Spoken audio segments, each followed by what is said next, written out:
Hello everybody, you're welcome back again to the Reggae Appreciation Society.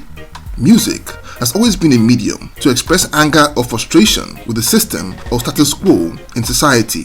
But its true watershed moment began in the 1960s with the American counterculture and anti-Vietnam War movement. But as far as the Third World is concerned, the golden age of protest music was undoubtedly the 1970s, as post-colonial realities of economic hardship and bad governance all combined to make music a kind of parallel journalism from the Caribbean, Asia, and all the way to Africa. Alongside the likes of Miriam Makeba or Hugh Masekela, the great Fela Kuti would emerge as a leading light of musical activists from the motherland and became the most confrontational political musician of the 20th century. Arrested more than 100 times and brutalized endlessly by government agents over his fierce criticism of the establishment in Nigeria. Over in the Caribbean, Bob Marley was the most popular artist and icon for musical rebellion in that part of the world. The quintessential reggae and Rasta ambassador, responsible for truly taking Caribbean music to the world. He used reggae to confront neo-colonization, injustice, and poverty in songs like War and Real Situation, with his lyrics becoming the inspiration and rallying cry for true life liberation movements in places like Zimbabwe and apartheid South Africa. Ordinarily, those two icons should have been kindred spirits, as they were literally fighting the same cause and were the faces or mascots of the struggle in their respective domains. But while Fela certainly respected Bob Marley's role as a freedom fighter, it since come to light that his respect truly belonged to none other than Peter Tosh. Fela Kuti was said to be a fierce admirer of the Stepping Razor's music, activist credentials, and revolutionary spirit, and in due time, the pair even became good friends. And according to some accounts, Fela Kuti was actually quite critical of his ex-Wailers bandmate in Bob Marley, and made his feelings known in many public and private places. But what was truly the story behind his strong preference for one Wailer over the other? Let's take a look at the true reason why Fela Kuti respected Peter Tosh and was skeptical about Bob Marley. And to get to the bottom of this question, we must take a quick glance at the psyche and worldview of these three men, starting with Fela Kuti himself. He was born into an upper middle class family in Nigeria in the late 1930s and formed his first band in the early 1960s, a jazz fusion group called the Kula Lobitos. During a tour of Los Angeles in 1969, he entered into a relationship with a lady called Sandra Isidore, who was a member of the Black Panther Party, and that affair sparked his revolutionary fire and Pan-African zeal. And when he got back home, he would invent a new genre called afrobeat, formed a new band called Africa 70, and started churning out songs packed with revolutionary content, savagely mocking the activities and very persons of the very feared military governments. A very dangerous thing to do, and it earned him almost fatal persecution, including endless arrests, beatings, and a deadly raid on his home by almost 1,000 soldiers, who burned his house and led to his mother dying from injuries a while later. Despite endless persecution, he remained as confrontational as ever, calling out corrupt government and corporate collusion on songs like ITT, and almost suicidal mockery of the army on songs like Zombie. And this reminds me of someone. Now 9,000 kilometers away in Kingston, Jamaica, you have Bob Marley, the charismatic king of reggae and global Rasta ambassador of the One Love doctrine. He had by the end of the 70s sparked the hearts and minds of millions of people around the globe with powerful songs like Revolution, Rat Race, and Crazy Baldhead, spouting lyrics that tackle the deep-seated issues affecting people in third world countries all over the planet. Undoubtedly a cultural warrior for conscious causes, albeit a very diplomatic one, who emphasized unity, peace and redemption over direct confrontation, whether lyrically or in his actions off stage.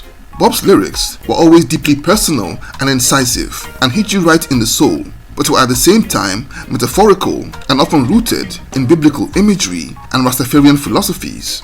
He would condemn societal ills, but focused his words in broad sweeping terms instead of naming specific personalities or institutions. Like in the song Crazy Baldhead from 1976, the worst period of Jamaica's political history that was full of violence and death. I believe that in that song, he was fiercely critical of Michael Manley's government for all the chaos in that country, or even Rat Race, in which I believe he was taking aim at opposition leader Edward Seaga, with lyrics like Rasta doesn't work for no CIA, as Seaga was said to be a darling of American interests. Even if I can't say for a fact who he was talking about, the cap definitely fits, no pun intended.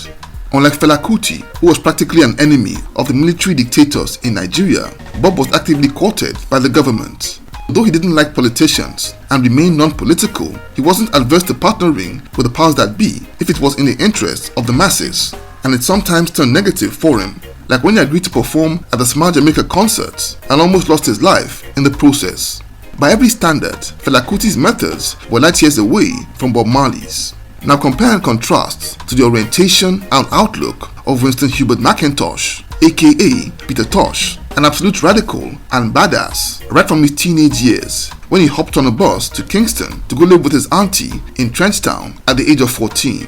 A bold activist who had taken part in the Walter Rodney riots of 1968. Very far from a diplomat, he wore his militancy on his sleeves and shocked the entire world with his unapologetic marijuana activism with the song and album Legalize It.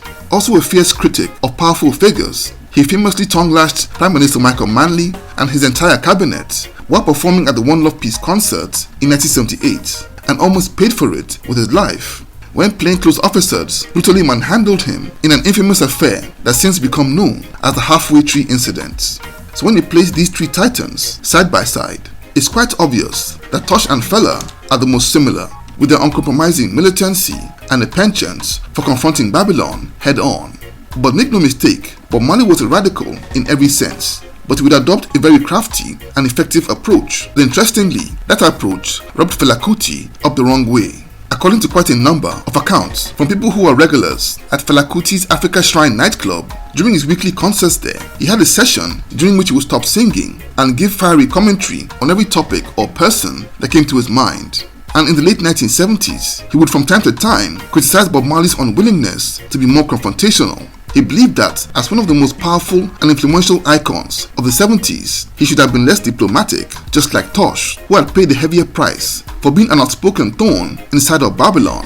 Fela Kuti's fans didn't always agree with him, mind you, and legend has it that one night, the audience wasn't having it and staged a walkout when he brought up the Tuff Gong one more time. So it's a no-brainer that Fela and Bob were very different. But when you think of ideological twins, Fela and Tosh were a match made in heaven. Each man spoke the other's language that was raw, uncompromising, and very much in your face. In fact, each man was a fierce admirer of the other. And when Tosh went to Nigeria in 1982, the two most radical musicians to emerge from Africa and Jamaica hit it off immediately, with Fela hosting Peter several times at his home in Lagos. Fela was a big fan of Tosh's radical classics like Legalize It and Equal Rights, and felt they were very similar to his own style. The pair was scheduled to go on tour a year later, but before it could happen, Fela was sent to jail in 1984, and Tosh opted to cancel his own show rather than proceed without his comrade. And Fela would get released not long before Peter lost his life in 1987, and the pair never got to work together as they had planned to. So on the whole, while Fela respected what Bob represented, his own approach to the struggle was on the other end of the spectrum, just like the Malcolm X and Martin Luther King scenario. And while there was no bromance like he had with Tosh, there was certainly no bad blood, just two different styles from two different kings. So there you have it. Thank you for watching this video today. Please leave a like, subscribe, and until next time, Jah bless.